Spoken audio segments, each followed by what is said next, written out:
ছাত্ৰ ছাত্ৰীসকল তোমালোকৰ লগত পুনৰ আলোচনা পাঠটো আলোচনা কৰি থকা হৈছিলে। আমি পুনৰ আলোচনা পাঠৰ অন্তৰ্গত অনুশীলনী R1 ৰ পৰা অনুশীলনী R6 লৈকে প্ৰায়বোৰ প্ৰশ্ন আলোচনা কৰিলোঁ। আজি তোমালোকৰ লগত সম্পূৰ্ণ এটা নতুন পাঠ বাস্তৱ সংখ্যা সেই সম্পৰ্কে কিছু কথা আলোচনা কৰিম। তোমালোকে বাস্তৱ সংখ্যাৰ বিষয়ে নৱম শ্ৰেণীতে পাই আহিছিলা। তোমালোকে নৱম শ্ৰেণীত পূৰ্ণ সংখ্যা, স্বাভাৱিক সংখ্যা, অখণ্ড সংখ্যা, পৰিমেয় সংখ্যা আৰু অপৰিমেয় সংখ্যাৰ বিষয়ে কিছু কথা শিকি আহিছা। স্বাভাৱিক সংখ্যা যাক কোৱা হয় নেচাৰেল নাম্বাৰ, স্বাভাৱিক সংখ্যাৰ সংহতিটো আছিলে 1 ৰ পৰা। এইবোৰ কোৱা হৈছিলে স্বাভাৱিক সংখ্যা। পূৰ্ণ সংখ্যা হোল নাম্বাৰ, স্বাভাৱিক সংখ্যাৰ লগত যেতিয়া 0টো ইনক্লুড হৈ গৈছিলে এইবোৰক কোৱা হৈছিলে পূৰ্ণ সংখ্যা। তাৰপৰা আছিলে অখণ্ড সংখ্যা। পূৰ্ণ সংখ্যাবোৰ আহে লগতে নিগেটিভ যিবোৰ নাম্বাৰ এইবোৰ আছিলে অখণ্ড সংখ্যা। তাৰপিছত পাইছিলা পৰিমেয় সংখ্যা, চিম্বল দিয়া হয় কিউ। তাত অখণ্ড সংখ্যাবোৰ আহে, তাৰোপৰি ভগ্নাংশবোৰ আহে, এইবোৰ আছিলে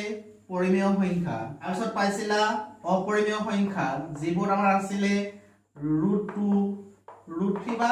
যিবোৰ আমি দশমিক বিচ্ছিতি লিখি শেষ কৰিব নোৱাৰো, এইবোৰ আছিলে অপৰিমেয় সংখ্যা। এতিয়া স্বাভাৱিক সংখ্যা, পূৰ্ণ সংখ্যা, অখণ্ড সংখ্যা, পৰিমেয় সংখ্যা আৰু অপৰিমেয় সংখ্যা এই আটাইবোৰ সংখ্যা যদি আমি চাবলৈ যাওঁ, প্ৰথমতে আমি নেচাৰেল নাম্বাৰ স্বাভাৱিক সংখ্যা পাম, তাৰপিছত পূৰ্ণ সংখ্যা পাম। ইয়াত চোৱা স্বাভাৱিক সংখ্যাৰ সংহতিটোত 1 2 3 আছিলে, পূৰ্ণ সংখ্যাৰ সংহতিটোত 1 2 3 ৰ উপৰিও কি সোমাই গ'ল, 0 সোমাই গ'ল। গতিকে পূৰ্ণ সংখ্যাৰ সংহতিটোৰ ভিতৰত স্বাভাৱিক সংখ্যাৰ সংহতিটো সোমাই থাকে। তাৰপিছত যেতিয়া অখণ্ড সংখ্যালৈ যাম, 0 1 2 আহিলে, তাৰপৰি -1 -2 সোমালে। গতিকে অখণ্ড সংখ্যাৰ সংহতিটোৰ ভিতৰত পূৰ্ণ সংখ্যাৰ সংহতিটো সোমাই আছে। যেতিয়া আমি পৰিমেয় সংখ্যালৈ যাম, 0 1 2 -1 -2 তাৰপৰি 1/2 1/3 আহিলে, অৰ্থাৎ পৰিমেয় সংখ্যাৰ সংহতিটোত কি সোমাই গ'ল, অখণ্ড সংখ্যাবোৰ সোমাই গ'ল। এই পৰিমেয় সংখ্যাৰ সংহতিটোত 1 2 3 আছে, গতিকে স্বাভাৱিক সংখ্যাবোৰ আছে। এই পৰিমেয় সংখ্যাৰ সংহতিটোত 0 1 2 আছে, তাৰ মানে পূৰ্ণ সংখ্যাবোৰ আছে। এই পৰিমেয় সংখ্যাৰ সংহতিটোত -1 -2 বোৰ আছে, গতিকে অখণ্ড সংখ্যাবোৰ আছে। অৰ্থাৎ পৰিমেয় সংখ্যাৰ সংহতিটোৰ ভিতৰতে নেচাৰেল নাম্বাৰ, হোল নাম্বাৰ আৰু ইন্টিজাৰ অৰ্থাৎ অখণ্ড সংখ্যা, স্বাভাৱিক সংখ্যা আৰু পূৰ্ণ সংখ্যা সোমাই আছে। সেইকাৰণে আমি পৰিমেয় সংখ্যাৰ এটা সংজ্ঞা পাইছিলো, যিবোৰ সংখ্যাক আমি p/q/r ত প্ৰকাশ কৰিব পাৰিম, য'ত p q অখণ্ড সংখ্যা and q is not equal to 0। যিবোৰ সংখ্যাক আমি p/q/r ত প্ৰকাশ কৰিব পাৰিম, য'ত p q অখণ্ড সংখ্যা, কাৰণ পৰিমেয় সংখ্যাৰ ভিতৰতে natural number, whole number, integer সোমাই থাকে। হোল নাম্বাৰৰ ভিতৰত নেচাৰেল নাম্বাৰ সোমাই থাকে আৰু ইন্টিজাৰৰ ভিতৰত হোল নাম্বাৰ সোমাই থাকে। গতিকে p/q/r থকা সংখ্যাবোৰক আমি পৰিমেয় সংখ্যা বুলি ক'ম, য'ত p q অখণ্ড সংখ্যা and q is not equal to 0। p/q/r পালো, অৰ্থাৎ এইবোৰক কৈছে পৰিমেয় সংখ্যা। তাৰ উপৰেঞ্চি যিটো সংখ্যা দিয়া আছে q ডেশ অৰ্থাৎ অপৰিমেয় সংখ্যা, √2 √3 পাই বা যাৰ দশমিক বিচ্ছিতি আমি লিখি শেষ কৰিব নোৱাৰো, যিবোৰ অসীমিত অপৌনঃপুনিক অৰ্থাৎ পুনৰাবৃত্ত নহয়, সেইবোৰ সংখ্যা আছিলে অপৰিমেয় সংখ্যা, যিবোৰক আমি p/q ফৰ্মত ৰূপান্তৰ কৰিব নোৱাৰো। অৰ্থাৎ যিবোৰক আমি p/q ফৰ্মত ৰূপান্তৰ কৰিম সেইবোৰ হ'ব পৰিমেয় সংখ্যা, আৰু যিবোৰ সংখ্যাক আমি p/q ফৰ্মত ৰূপান্তৰ কৰিব নোৱাৰিম সেইবোৰ হ'ব অপৰিমেয় সংখ্যা। আৰু এই পৰিমেয় আৰু অপৰিমেয় সংখ্যাবোৰ লগ লগালে যিবোৰ সংখ্যা পাম সেইবোৰকে কোৱা হয় বাস্তৱ সংখ্যা। গতিকে আমি নৱম শ্ৰেণীত পাই আহিছিলো পৰিমেয় আৰু অপৰিমেয় সংখ্যাবোৰক একেলগে কোৱা হয় বাস্তৱ সংখ্যা। গতিকে বাস্তৱ সংখ্যাৰ ভিতৰত n সোমাই আছে, অৰ্থাৎ স্বাভাৱিক সংখ্যা সোমাই আছে। বাস্তৱ সংখ্যাৰ ভিতৰত পূৰ্ণ সংখ্যা সোমাই আছে, অখণ্ড সংখ্যা সোমাই আছে, পৰিমেয় সংখ্যা সোমাই আছে আৰু অপৰিমেয় সংখ্যা সোমাই আছে। গতিকে তোমালোকৰ লেসনটোৰ নাম দিয়া আছে বাস্তৱ সংখ্যা গতিকে আমি লেসনটোৰ নামৰ পৰাই গম পাম যে এই বাস্তৱ সংখ্যা চেপ্টাৰটো তোমালোকৰ কি সংখ্যা সোমাই আছে স্বাভাৱিক সংখ্যা পূৰ্ণ সংখ্যা অখণ্ড সংখ্যা পৰিমেয় সংখ্যা আৰু অপৰিমেয় সংখ্যা এতিয়া তোমালোকৰ কিতাপত থকা বাস্তৱ সংখ্যা পাঠটোত আমি কি পাম সেই সম্পৰ্কে আলোচনা কৰিম ছাত্ৰ ছাত্ৰীসকল বাস্তৱ সংখ্যা পাঠটোত আমি এই কেইটা টপিকৰ ওপৰত আলোচনা কৰিম নাম্বাৰ 1 ইউক্লিডৰ বিভাজন কলন বিধি আমি বাস্তৱ সংখ্যা চেপ্টাৰটোত ইউক্লিডৰ বিভাজন কলন বিধিনো কি ইউক্লিডৰ বিভাজন কলন বিধিৰ সহায়ত কি কৰা হয় সেই সম্পৰ্কে আলোচনা কৰিম তাৰপিছত আমি ইউক্লিডৰ বিভাজন কলন বিধি আলোচনা কৰাৰ পাছত পাটিগণিতৰ মৌলিক উপপাদ্য সম্পৰ্কে আলোচনা কৰিম যেনেকৈ আমি ইউক্লিডৰ বিভাজন কলন বিধিৰ সহায়ত কি কৰা হয় সেই সম্পৰ্কে আলোচনা কৰিম ঠিক একেদৰে পাটিগণিতৰ মৌলিক উপপাদ্যনো কি বা পাটিগণিতৰ মৌলিক উপপাদ্যৰ সহায়ত কি কৰা হয় সেই সম্পৰ্কে আমি আলোচনা কৰিম তাৰপিছত দিছো 3 নম্বৰটোত অপৰিমেয় সংখ্যাৰ প্ৰমাণ তোমালোকে নৱম শ্ৰেণীত অপৰিমেয় সংখ্যা পাই আহিছিলা √2 √3 √5 অপৰিমেয় সংখ্যা কিন্তু তোমালোকৰ নৱম শ্ৰেণীত লিখা আছিল যে অপৰিমেয়ৰ প্ৰমাণ এতিয়া প্ৰয়োজন নহয় তোমালোকে দশম শ্ৰেণীত পাবা গতিকে বাস্তৱ সংখ্যা চেপ্টাৰটোত আমি অপৰিমেয় সংখ্যাৰ প্ৰমাণ কৰিম অৰ্থাৎ √2 √3 যে অপৰিমেয় হয় সেই সম্পৰ্কে আলোচনা কৰিম বাস্তৱ সংখ্যাৰ দশমিক প্ৰসাৰণ তোমালোকে কিন্তু এইটো নৱম শ্ৰেণীত পাইছা বাস্তৱ সংখ্যাৰ দশমিক প্ৰসাৰণ অলপ আগতে কৈছিলো বাস্তৱ সংখ্যা মানে তাত পৰিমেয় আৰু অপৰিমেয় সংখ্যাবোৰ সোমাই থাকে পৰিমেয় সংখ্যাৰ দশমিক প্ৰসাৰণ দশমিক বিস্তৃতি বা অপৰিমেয় সংখ্যাৰ দশমিক প্ৰসাৰণ বা দশমিক বিস্তৃতি কেনে ধৰণে হয় সেই সম্পৰ্কে আমি বাস্তৱ সংখ্যা পাঠটোত আলোচনা কৰিম গতিকে তোমালোকৰ বাস্তৱ সংখ্যা পাঠটোত আমি 4টা টপিক আলোচনা কৰিম নাম্বাৰ 1 ইউক্লিডৰ বিভাজন কলন বিধি ইউক্লিডৰ বিভাজন কলন বিধি মানে কি ইউক্লিডৰ বিভাজন কলন বিধিৰ সহায়ত কি কৰা হয় সেই সম্পৰ্কে আলোচনা কৰিম পাটিগণিতৰ মৌলিক উপপাদ্য মানে কি পাটিগণিতৰ মৌলিক উপপাদ্যৰ সহায়ত কি কৰা হয় সেই সম্পৰ্কে আলোচনা কৰিম অপৰিমেয় সংখ্যাৰ প্ৰমাণ সম্পৰ্কে আলোচনা কৰিম আৰু বাস্তৱ সংখ্যাৰ দশমিক প্ৰসাৰণ সম্পৰ্কে আলোচনা কৰিম আৰু এই 4টা টপিকৰ ওপৰত তোমালোকৰ বাস্তৱ সংখ্যা চেপ্টাৰটোত 4টা অনুশীলনী দিয়া আছে 1.1 1.2 1.3 1.4 1.1 অনুশীলনী দিয়া আছে ইউক্লিডৰ বিভাজন কলন বিধিৰ লগত জড়িত অংকসমূহ 1.2 দিয়া আছে পাটিগণিতৰ মৌলিক উপপাদ্যৰ লগত জড়িত অংকসমূহ 1.3 দিয়া আছে অপৰিমেয় সংখ্যাৰ প্ৰমাণৰ লগত জড়িত অংক আৰু 1.4 দিয়া আছে বাস্তৱ সংখ্যাৰ দশমিক প্ৰসাৰণ সম্পৰ্কে এতিয়া আজি তোমালোকৰ লগত আমি আলোচনা কৰিম ইউক্লিডৰ বিভাজন কলন বিধি অৰ্থাৎ ইউক্লিডৰ বিভাজন কলন বিধিনো কি সেই সম্পৰ্কে আজি আমি আলোচনা কৰিম তাৰ উপৰি ইউক্লিডৰ বিভাজন কলন বিধিৰ সহায়ত কি কৰা হয় সেই সম্পৰ্কেও আলোচনা কৰিম সকল এতিয়া আমি ইউক্লিডৰ বিভাজন কলন বিধিনো কি সেই সম্পৰ্কে আলোচনা কৰিম ইউক্লিডৰ বিভাজন কলন বিধি জানিবৰ কাৰণে মই তোমালোকৰ বোৰ্ডত লিখি থৈছো চোৱা আমি জানি অহা এটা ধৰ্ম ভাজ্য সমান ভাজক পূৰণ ভাগফল যোগ ভাগে এই সম্পৰ্কে তোমালোকে তলৰ ক্লাছৰ পৰা পাইছা ভাজ্য সমান ভাজক পূৰণ ভাগফল যোগ ভাগে অৰ্থাৎ আমি এটা সংখ্যাৰে আন এটা সংখ্যাক হৰণ কৰিলে আমি এই ধৰ্মটো ব্যৱহাৰ কৰিব পাৰো ভাজ্য সমান ভাজক পূৰণ ভাগফল যোগ ভাগে কিয় লিখিছো অলপ পাছতে গম পাবা ধৰা হ'ল 13ক 5ৰে যদি হৰণ কৰো 13ক 5ৰে হৰণ কৰিলে 5 2 10 ৰিমাইণ্ডাৰ থাকিলে 3 এতিয়া চোৱা 13ক 5ৰে হৰণ কৰিলে দুবাৰ গ'ল বাকি থাকিলে 3 এই যে 13ক হৰণ কৰা হৈছে আমি যাক হৰণ কৰো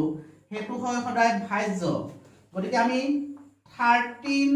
সমান অৰ্থাৎ ভাজ্য সমান ভাজক পূৰণ ভাগফল যিটোৰে হৰণ কৰিছিলো 5ৰে হৰণ কৰিছিলো গতিকে ভাজক সমান 5 ভাগফল যিমান বাৰ গৈছিলে ভাজক পূৰণ ভাগফল যোগ ভাগে আছিলে কিমান 3 অৰ্থাৎ ভাজ্য সমান ভাজক পূৰণ ভাগফল যোগ ভাগে এটা সংখ্যাৰে আনটো সংখ্যাক হৰণ কৰিলে এই ধৰ্মটো প্ৰযোজ্য হয় এতিয়া আমি চাওচোন 5 2 গুণ 10 যোগ 3 সমান কিমান 13 দেখা পালা ভাজ্য সমান ভাজক পূৰণ ভাগফল যোগ ভাগে আমি যে লিখিছো 13 সমান 5 * 2 + 3 য'ত 13 হৈছে ভাজ্য, 5 হৈছে ভাজক, 2 হৈছে ভাগফল, 3 হৈছে ভাগ 1. এতিয়া আমি এই সংখ্যা কেইটা আৰু এই ধৰ্মটোৰ সহায়তে ইউক্লিডৰ বিভাজন কলন বিধি সম্পৰ্কে আলোচনা কৰিম. এটো মই এক্সাম্পল হিচাপে লৈছিলো যে 13 যেতিয়া 5 ৰে হৰণ কৰা হয় দুবাৰ যায় বাকি থাকে 3. গতিকে আমি লিখিছো 13 সমান ভাজ্য সমান ভাজক পূৰণ ভাগফল 5 * 2 + 3 অৰ্থাৎ 13 সমান 5 * 2 + 3 এ এই ধৰ্মটো মানি চলিছে আৰু এইটোৱে হৈছে ইউক্লিডৰ বিভাজন কলন বিধি. অৰ্থাৎ আমি পাই অহা ভাজ্য সমান ভাজক পূৰণ ভাগফল যোগ ভাগ 1 এইটোৱে হৈছে ইউক্লিডৰ কলন বিধি. ইউক্লিডৰ বিভাজন কলন বিধিনো কি তোমালোকৰ কিতাপত দিয়া আছে. তাত দিয়া আছে a আৰু b যিকোনো দুটা অখণ্ড সংখ্যাৰ বাবে বা a আৰু b যিকোনো দুটা অখণ্ড সংখ্যা হলে a আৰু b যিকোনো দুটা অখণ্ড সংখ্যা হলে ইহঁতৰ বাবে দুটা অখণ্ড সংখ্যা q আৰু r পোৱা যাব. a আৰু b যিকোনো দুটা অখণ্ড সংখ্যা হলে ইহঁতৰ বাবে দুটা অখণ্ড সংখ্যা q আৰু r পোৱা যাব য'ত a সমান bq plus r. a আৰু b যিকোনো দুটা অখণ্ড সংখ্যা হলে ইহঁতৰ বাবে দুটা অখণ্ড সংখ্যা q আৰু r পোৱা যাব য'ত a সমান bq plus r. কিন্তু a আৰু b সংখ্যা দুটাৰ ক্ষেত্ৰত হ'ব লাগিব a is greater than b. a আৰু b যিকোনো দুটা অখণ্ড সংখ্যাৰ ক্ষেত্ৰত যেতিয়া a greater than b হয় a আৰু b ৰ কাৰণে দুটা অখণ্ড সংখ্যা q আৰু r পাম য'ত a ইকুৱেল হ'ব bq plus r. আমি যদি এতিয়া a b q r ক এই উদাহৰণটোৰ লগত তুলনা কৰি চাওঁ a আৰু b যিকোনো এটা অখণ্ড সংখ্যাৰ বাবেহে q আৰু r টা সংখ্যা পাইছে য'ত a equal bq plus r. আমাৰ প্ৰথমতে দিয়া সংখ্যা দুটা আছিল 13 আৰু 5. এতিয়া যদি আমি ইয়াৰ লগত কম্পেয়াৰ কৰো a আৰু b যিকোনো এটা অখণ্ড সংখ্যাৰ বাবে ইয়াত যদি গাও 13 আৰু 5 যিকোনো দুটা অখণ্ড সংখ্যাৰ বাবে ইয়াত যেনেকৈ কোৱা হৈছে a আৰু b ৰ বাবে দুটা অখণ্ড সংখ্যা q আৰু r দিয়া থাকিলে a equal bq plus r হয়. 13 আৰু 5 যিকোনো এটা অখণ্ড সংখ্যা দিয়া থাকিলে 13 সমান 5 * 2 + 3. এতিয়া কম্পেয়াৰ কৰাছোন এটো লগত 13 সমান 5 * 2 + 3. ইয়াত লিখিছে a সমান b * q plus r. এটোৰ কাৰণে 13 হৈছে ভাজ্য, এটোৰ কাৰণে a হৈছে ভাজ্য, এটোৰ কাৰণে 5 হৈছে ভাজক, এটোৰ কাৰণে b হৈছে ভাজক, এটোৰ কাৰণে 2 হৈছে ভাগফল, ইয়াৰ কাৰণে q হৈছে ভাগফল, ইয়াৰ কাৰণে 3 হৈছে ভাগ 1, ইয়াৰ কাৰণে r হৈছে ভাগ 1. অৰ্থাৎ ভাজ্য সমান ভাজক পূৰণ ভাগফল যোগ ভাগ 1 এই কেইটাৰ সহায়তে আমি কি কৰিব পাৰো ইউক্লিডৰ কলন বিধিটো প্ৰকাশ কৰিব পাৰো. a আৰু b যিকোনো এটা অখণ্ড সংখ্যা হলে দুটা অখণ্ড সংখ্যা q আৰু r পোৱা যাব য'ত a equal bq plus r. আৰু এটো হৈছে ভাজ্য সমান ভাজক পূৰণ ভাগফল যোগ ভাগ 1. অৰ্থাৎ দুটা অখণ্ড সংখ্যা a আৰু b ৰ ক্ষেত্ৰত এটাই আনটোক যেতিয়া হৰণ কৰা হয় হৰণ কৰিলে ভাগফল আৰু ভাগ 1 থাকে তাৰ ওপৰত ভিত্তি কৰি ইউক্লিডে এটা কলন বিধি উলিয়াইছিলে আৰু তেওঁৰ নামেৰে নামকৰণ কৰা হৈছে ইউক্লিডৰ বিভাজন কলন বিধি যাক লিখা হয় a = bq plus r. আৰু a = bq plus r লিখিবৰ কাৰণে আমি ওপৰত লিখি ল'ব লাগিব যিকোনো দুটা অখণ্ড সংখ্যা a আৰু b দিয়া থাকিলে তাৰ বাবে আন দুটা অখণ্ড সংখ্যা q আৰু r পোৱা যাব য'ত a equal bq plus r. এতিয়া আমি a = bq plus r এই ইউক্লিডৰ বিভাজন কলন বিধিটোত ভাগ 1 যেটো পাইছো r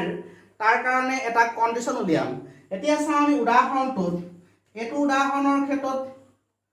r হৈছে 3, এটো উদাহৰণৰ ক্ষেত্ৰত b হৈছে 5. দেখা পাইছা b আৰু r, b মানে 5 r মানে 3. অৰ্থাৎ এটো উদাহৰণৰ কাৰণে b মান 5 r মান 3. 5 আৰু 3 যদি কন্ডিশনটো চাও 5 is greater than 3 or 3 is less than 5. অৰ্থাৎ b is greater than r and r is less than b.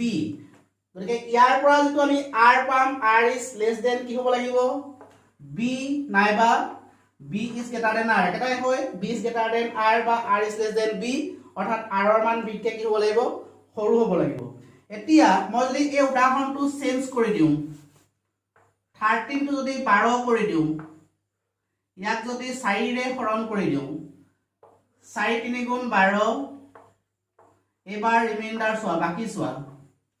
4 ৰে 12 হৰণ কৰিলে 3 বাৰ গ'ল বাকি থাকিলে 0 আমি যদি এতিয়া এটো সময় এপ্লাই কৰো ভাজ্য সমান 12 সমান ভাজক পূৰণ ভাগফল 4 into 3 যোগ ভাগ এটো আমাৰ কাৰণে হৈ গ'ল a b q r a b q r এতিয়া ইয়াৰ লগত যদি চোৱা a b q r এটো হৈছে r এটো হৈছে r এটা এটো কন্ডিশনত r মান ঠিক এটো কন্ডিশনত r মানে 0 এটো কন্ডিশনত চোৱা মই কৈছিলো r is less than b ইয়াত b মানে কিমান 4 0 is less than 4 that means r is less than b এটো কন্ডিশনটো চাও t is less than 5 that means r is less than b r ৰ মান b কে সৰু কিন্তু r ৰ মান এটো কন্ডিশনত কিমান হৈ গৈছে 0 ইয়াত r ৰ মান 0 হোৱা নাই গতিকে এই দুটা কন্ডিশনৰ সহায়ত আমি r ৰ সম্পৰ্কটো লিখিম r ৰ মান 0 তকৈ ডাঙৰ হ'ব পাৰে বা 0 ৰ সমান হ'ব পাৰে কিন্তু সদায় কি হ'ব লাগিব b তকৈ সৰু হ'ব লাগিব এটো কন্ডিশনত r ৰ মান 0 হৈছে গতিকে r ৰ মান 0 হ'ব পাৰে কিন্তু এটো কন্ডিশনত t আসলে t টো 0 তকৈ ডাঙৰ গতিকে r ৰ মান 0 ৰ সমান হ'ব পাৰে বা 0 তকৈ ডাঙৰ হ'ব কিন্তু 0 ৰ সমান বা 0 তকৈ ডাঙৰ হলেও সদায় b তকৈ কি হ'ব লাগিব সৰু হ'ব লাগিব গতিকে 0 less than equal r less than